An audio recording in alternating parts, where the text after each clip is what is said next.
4-5 item നമുക്ക് prepare ചെയ്യാം, എന്നിട്ട് സർപ്രൈസ് കൊടുക്കാം. ഓക്കെ,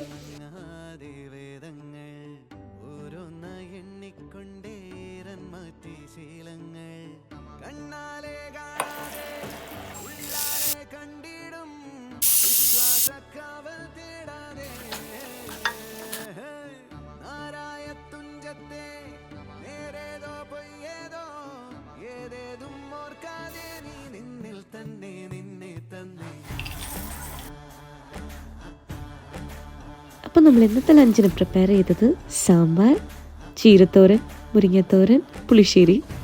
ഇനി നമുക്ക് മാങ്ങയും കൂടെ അച്ചാറ്.